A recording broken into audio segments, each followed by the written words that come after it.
A esta hora, la Dirección de Difusión de la Universidad Autónoma de Ciudad Juárez presenta su programa Imágenes.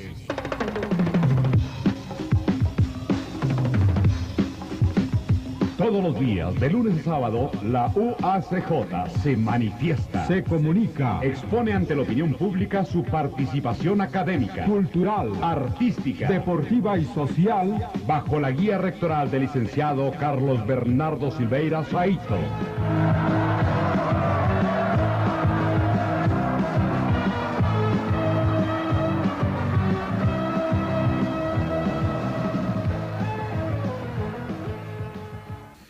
¿Qué pasa en la Universidad Autónoma de Ciudad Juárez? Esta noche, como todas las noches, tenemos amplia información para ustedes. Información que esperamos les sea de utilidad para que se enteren qué es lo que sucede en nuestra máxima casa de estudios. Por ejemplo, un optimista resumen de la situación económica que vive el país. Luego de asumir el poder, el presidente Miguel de la Madrid Hurtado hizo hoy el experto, economista y director del ramo en la UACJ, licenciado Eduardo Estrada Fernández, quien sin embargo afirmó que se requiere mayor conciencia nacionalista para reinvertir los grandes capitales. A una semana de que el jefe de la nación comparezca ante el Congreso de la Unión para rendir su primer informe de gobierno, el licenciado Estrada Fernández emite interesantes consideraciones sobre lo que se pudiera esperar del licenciado Miguel de la Madrid Hurtado y hace un análisis global de la inflación y el desempleo. Declara el licenciado Estrada que el creciente índice inflacionario por fin, fue contenido en relación al año pasado, por lo cual no sobrepasará del 100% que se tuvo en 1982. Es decir, el avance de la inflación señalaba que para este año nos iba a rebasar el índice hasta en un 200%, como sucedió en Uruguay y Argentina, pero que continuó solo con el mismo ritmo del año anterior. Respecto al desempleo, el licenciado Eduardo Estrada Fernández dice no tener las estadísticas a nivel nacional, no las tiene, pero asegura que en el plano local, el panorama local es saludable, pues de acuerdo a informes de la iniciativa privada, existe una notable oferta de empleos que no encuentra la suficiente demanda de trabajadores. No hay respuesta. Luego tocó el aspecto de la reinversión y declaró que desafortunadamente los capitalistas no tienen conciencia del beneficio que pudieran generar si reinvirtieran sus utilidades en México, por lo que sería deseable esperar que el primer mandatario anunciara políticas al respecto. Los empresarios, vía utilidades, son los únicos que se han visto beneficiados con esta conversión del índice inflacionario, toda vez que los precios van en aumento, los salarios casi iguales, por lo que para los trabajadores las cosas no presentan mejora alguna, para los trabajadores. En fin, el licenciado Eduardo Estrada Fernández hace un análisis de la situación económica del país en estos últimos meses, del futuro inmediato que se nos presenta en este mismo terreno y de lo que podría anunciar el presidente de México, Miguel de la Madrid Hurtado. Escuchemos, es importante. Es un tema muy interesante, muy difícil a la vez hacer una evaluación en un primer año, en unos primeros 10 meses de gobierno, dado que la situación pues realmente era caótica hace todavía precisamente un año.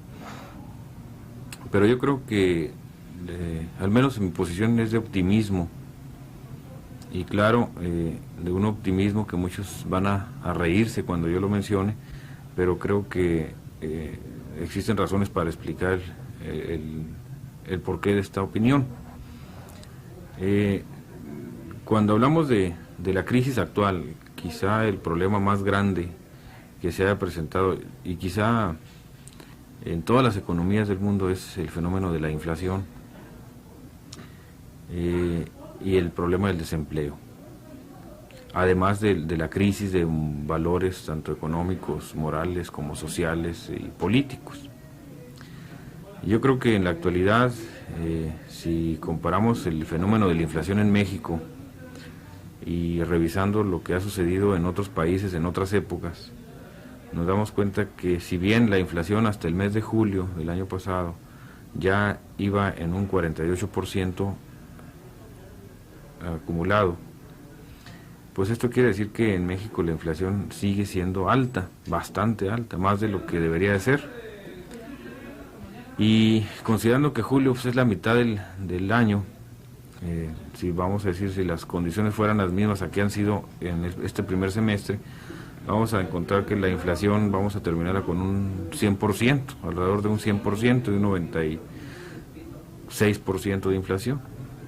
Bueno, hablar de un 96, de un 100% de inflación en el 83, es hablar de que fue el mismo nivel de inflación que tuvimos en 82. Entonces, no por defender las posturas del gobierno, pero sí entendiendo precisamente lo que es el fenómeno de la inflación, y precisamente señalando de que si ya logramos para 83 que la inflación sea del 100%, igual al 82, en cierta forma quiere decir que el fenómeno se estabilizó, se estancó. ¿Por qué? Porque si volvemos a revisar la historia económica, las estadísticas en el pasado, vamos a encontrarnos que de una inflación del 5%, de repente nos fuimos a una del 10%, y luego a una del 20%, y luego de repente a una del 40%, y luego brincamos a una del 100%. Entonces lo lógico era suponer que ahora del 100 nos fuéramos a una inflación del 200, o de 150, o de 180, o de 220, 250, o de 300, como le pasó a Uruguay y Argentina. Pero si nos damos cuenta que la inflación del 100 se quedó en 100, entonces vamos a hablar, se está estancando. Que esto es bueno, pues no es bueno. Lo mejor es decir que se hubiera bajado la inflación, que se hubiera reducido a un 50%. Pero precisamente al hablar de que la inflación va a ser igual que 82, yo siento que el fenómeno ya se está frenando. O sea, en el sentido de que si un automóvil va avanzando, ¿verdad?, va de más a menos, y de repente logra una estabilidad en la velocidad, bueno, pues quiere decir que al menos está sucediendo algo. El carro ya no va acelerando, sino ya va estable. Entonces creo que es lo que nos está pasando. Ahora, hablando concretamente sobre el caso del desempleo en México, no he tenido oportunidad de revisar las estadísticas últimamente en México a nivel país, pero al menos a nivel región, Estado de Chihuahua, Ciudad Juárez, yo siento en lo personal que no es grave la situación en esta zona. Existe empleo, y he platicado con industriales, he platicado con comerciantes, he platicado con industriales de la maquila, con gente del sector público, y yo personalmente puedo certificar que en Ciudad Juárez es una zona donde hay una gran oferta de empleos, una gran oportunidad de trabajo, una gran oportunidad de colocarse. Ahora, si hablamos de quiénes tienen oportunidad de colocarse, bueno, naturalmente tienen oportunidad de colocarse aquellos que tengan mayor nivel de estudios. Los egresados de la universidad he visto que logran buen éxito, se están colocando bien. Incluso vemos los periódicos todos los días, mano de obra no especializada, mano de obra a salario mínimo, está buscando, se le están ofreciendo oportunidades de empleo. Y las mismas declaraciones de los líderes sindicales y de los líderes industriales señalan que Ciudad Juárez es una población que tiene una sobreoferta de empleos. No creo que sea la misma situación para México, pero al menos en estos estados norte de la República podemos señalar que al menos la situación se ha mejorado. Si no mejorado, al menos se está estabilizando el fenómeno. No estamos profundizando en la crisis.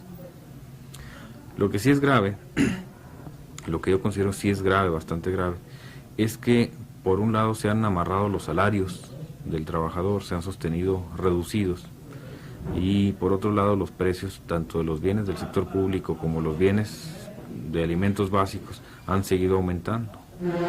Entonces, en mi concepto, la pérdida del poder adquisitivo del salario está ahorita en sus niveles más bajos, es decir, o más altos, mejor dicho, el poder del dinero se ha perdido.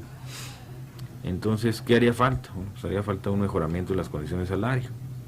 Pero precisamente el haber detenido el aumento de los salarios es una de las causas o de los elementos por cuales la inflación se ha frenado. El aumento de la inflación se ha frenado. Entonces creo que están dando resultados algunos de los planteamientos que se dieron el 1 de diciembre del año pasado. Señor licenciado, esta situación permite visorar mejores tiempos para los mexicanos en los próximos meses. En los próximos meses, tanto como decir en los próximos 2 meses, 3 meses, ¿no? Regresar a la situación aquella del 80, el 81, en que todos teníamos dólares para ir a comprar artículos al paso, o que todos teníamos dinero para divertirnos y que nos aguantara nuestro dinero. Yo creo que no. Yo creo que el proceso de inflación en México es el más profundo en la historia moderna. Los efectos devastadores en los ingresos, en los salarios, han sido también tremendos. Y las empresas en muchas formas pues han estado acumulando capital en estos momentos, vía el aumento de precios, vía las ganancias. Pero volvemos a decirlo, ¿no? En estas épocas de alta inflación, en estas épocas de crisis, siempre va a perder, siempre sale perdiendo, siempre está en posición de desventaja el asalariado, aquel que trabaja y que recibe un salario fijo por su trabajo. ¿Quién gana? Pues gana el gran capitalista, el gran empresario, el gran comerciante. Entonces, en los próximos meses, ¿quién está viviendo los mejores tiempos o los mejores... ¿quién está sacando los mejores frutos de este fenómeno? Bueno, pues lógicamente los que tienen el capital, los que tienen el negocio. ¿Y quiénes le está yendo mal? Pues los trabajadores. Entonces, si hablamos de mejoramiento en los próximos meses, bueno, en una ocasión se me criticaba porque yo decía que había crisis, y alguna gente me decía, pues ¿cuál es crisis? Aquí todo el mundo se anda borrachando, anda bailando, anda gastando, anda invirtiendo.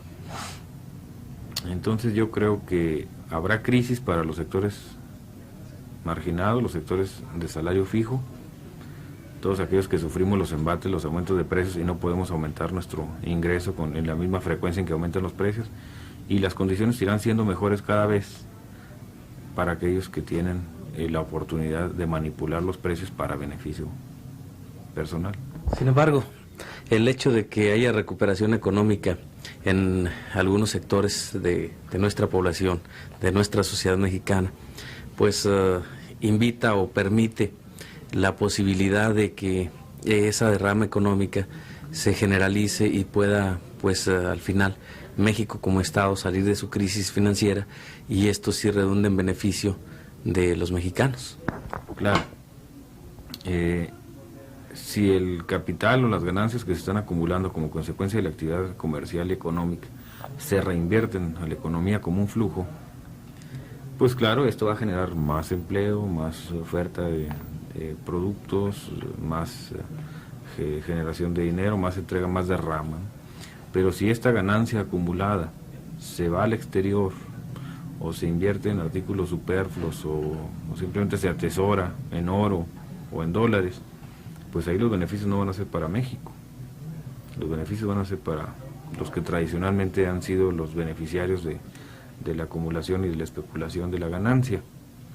Entonces yo estoy optimista en el sentido de que ahorita México tiene una gran oportunidad para los empresarios, para los comerciantes, para los inversionistas, de que el dinero que pongan les será redituado precisamente con máximas ganancias, ¿no? Y eso es muy favorable, porque precisamente la situación lo permite. La dinámica del desarrollo de México es tan tremenda que cualquier proyecto en corto plazo se multiplica, sabiendo administrar bien.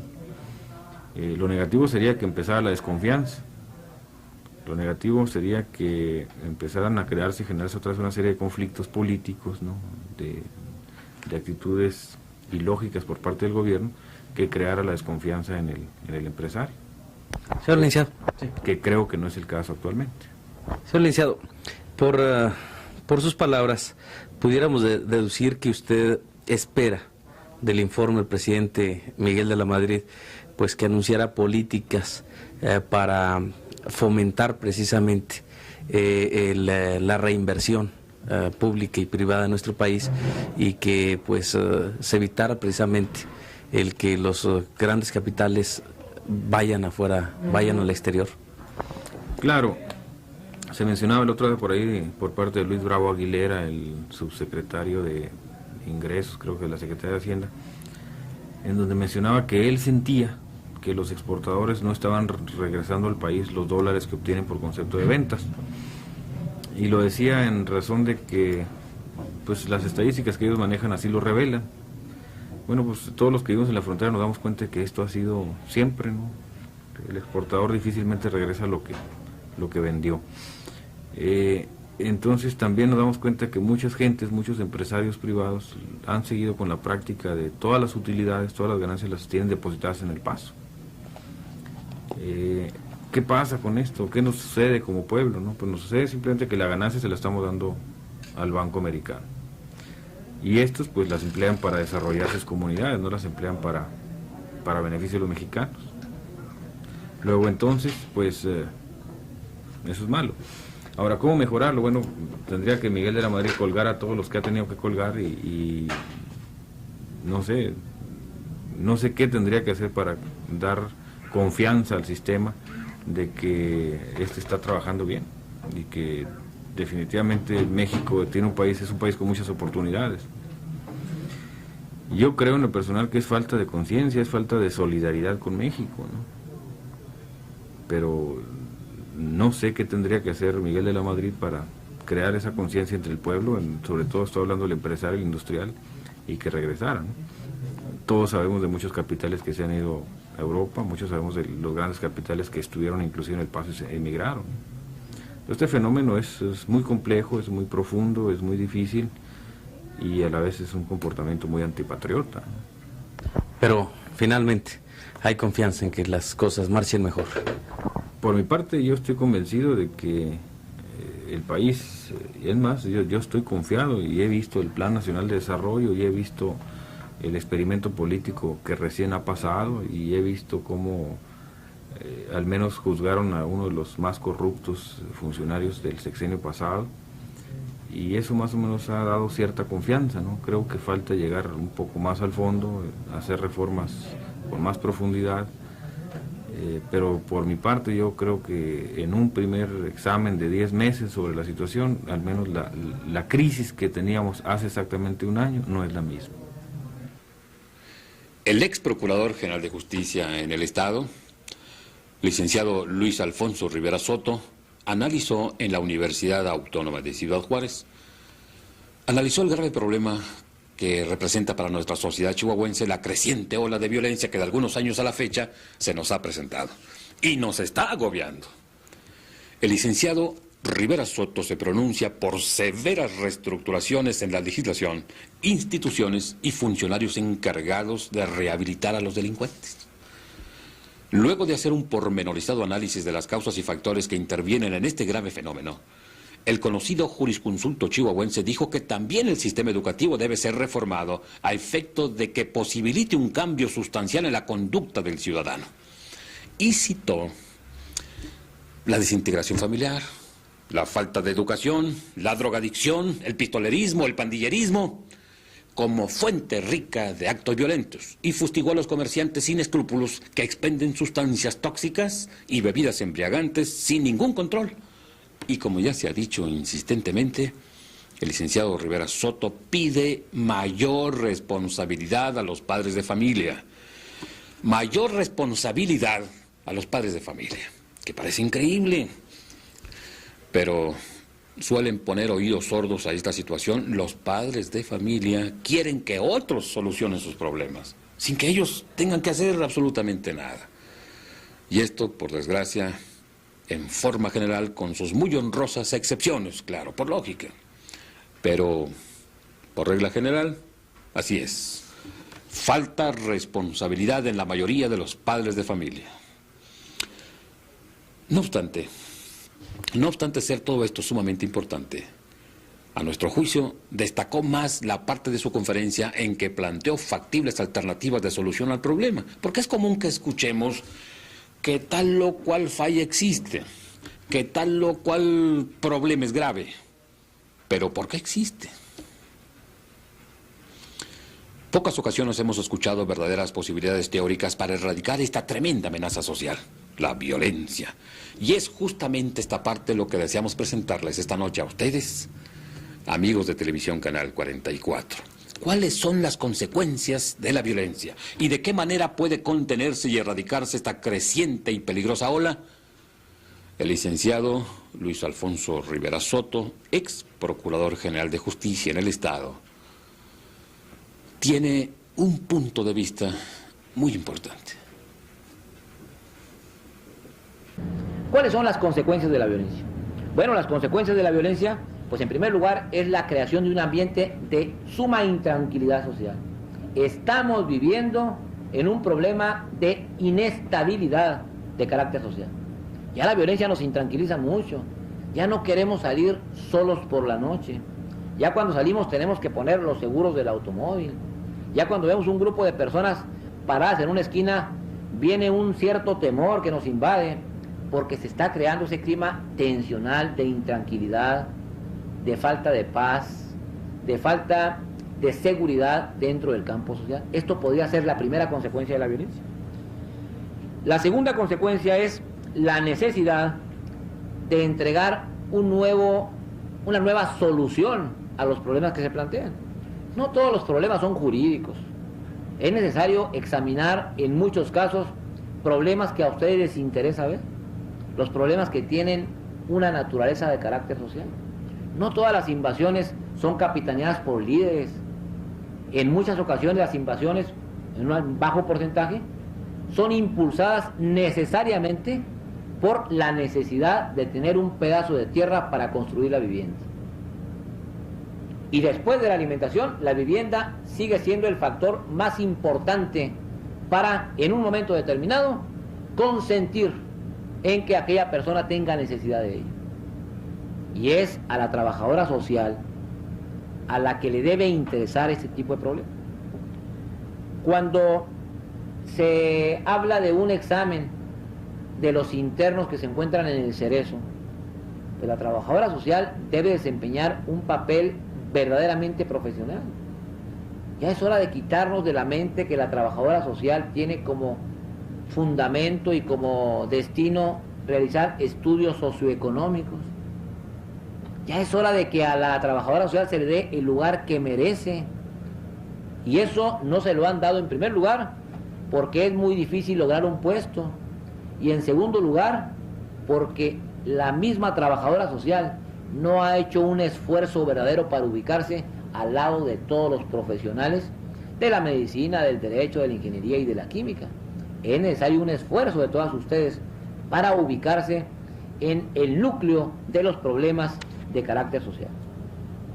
Necesitamos crear una legislación preventiva para evitar la violencia y además reformar los programas educativos. Creemos que en algunos aspectos los programas educativos actuales son tradicionales. Me refiero fundamentalmente a los programas de primaria y de secundaria donde viene la formación de los menores. Ya en muchas ocasiones no responden a la problemática ni a la naturaleza actual, sino que es necesario ver que estos programas educativos formen verdaderamente a quienes van dirigidos.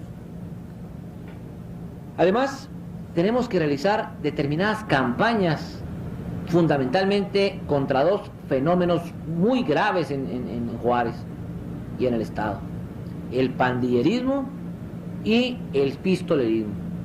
Cualquier hijo de vecino trae una pistola fajada en la cintura. Y ese no es el problema. El problema es que se le ocurra sacar la pistola y disparar. Ahí sí puede ser una grave situación para determinadas personas. Y con respecto al pandillerismo, con esto debo terminar, pues debo hacer una breve reseña de lo que es el problema de las pandillas juveniles. Ustedes en Ciudad Juárez están viviendo un grave problema que es el referente a las pandillas juveniles. Las pandillas juveniles son peligrosas, en primer lugar, porque están en pleno ejercicio de sus facultades. Segundo, porque atacan en forma tumultuaria. Tercero, porque tienen muchas ventajas, como el hecho de conocer que no van a ser ni procesados, ni sentenciados, ni internados en el Cerezo. Los famosos cholos, también denominados pachucos o panchitos o cuervos, cada quien adapta el nombre que le conviene, han significado una verdadera interrogante para toda la sociedad. Ustedes caminan por la calle y de repente se encuentran un grupo de personas que dicen: ¿qué rumbo? Pues oeste. ¡Ah! Lo descuentan. Era este. ¿Qué barrio? Pues Chaveña. No, Los Opilotes, y lo descuentan. ¿Qué número? Pues 41 no. 38. Pues no, era 43. Entonces ya tiene uno que adaptarse a la terminología de los cholos. Tiene uno necesariamente que conocer ahora la ciudad por números, por barrios, cosa que no se encuentra en ningún plano y menos nos pueden proporcionar este dato en obras públicas municipales. Entonces tenemos que conocer el sistema de los cholos para evitar este tipo de agresión. El ataque tumultuario es otro grave problema. Y es otro grave problema porque, pues lógicamente, cuando una persona es atacada por varios, está creándole un estado de indefensión. Podemos defendernos contra una persona, pero no contra muchas personas. La fuerza muscular y sobre todo la superioridad numérica viene a vencer fácilmente a aquella persona que es víctima de los cholos. Y otro grave problema es la impunidad que tienen los cholos. Los cholos saben que no pueden ser sentenciados ni juzgados porque son menores de 18 años. En derecho se les llama inimputables, o sea, personas que no pueden ser procesadas hasta que no hayan cumplido 18 años de edad. En la actualidad hay muchos menores de 16 años, por ejemplo, que ya revelan un grave peligro social y sin embargo ellos están conscientes de que hagan lo que hagan, van a ir a la cárcel preventiva, les van a imponer una multa y al otro día están parados en las esquinas agrediendo a la gente.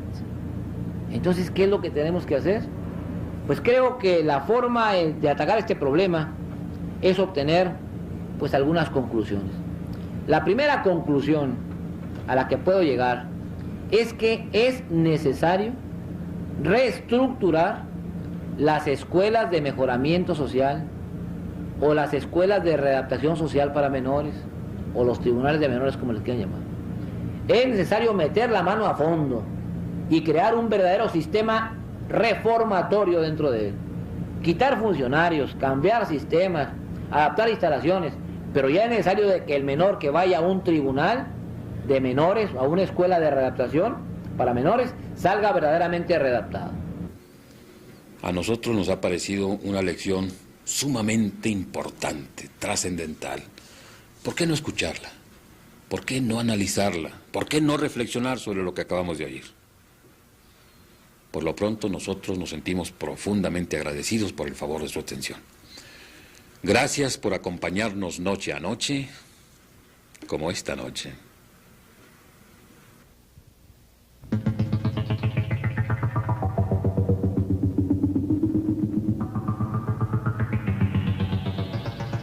Esta fue una presentación de la Dirección de Difusión de la Universidad Autónoma de Ciudad Juárez.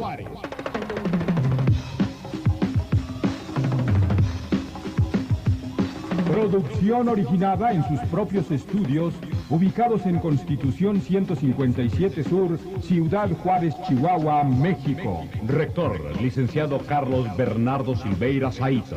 Director de difusión, señor Rafael López González, técnico en Ciencias de la Comunicación. Subdirector TCC, Ismael Alvidres Mejía. Elaboración técnica, Manuel Chacón y Francisco Ramírez. La Universidad Autónoma de Ciudad Juárez avanza construyendo y difundiendo ciencia, arte y cultura. Por una vida científica, por una ciencia vital.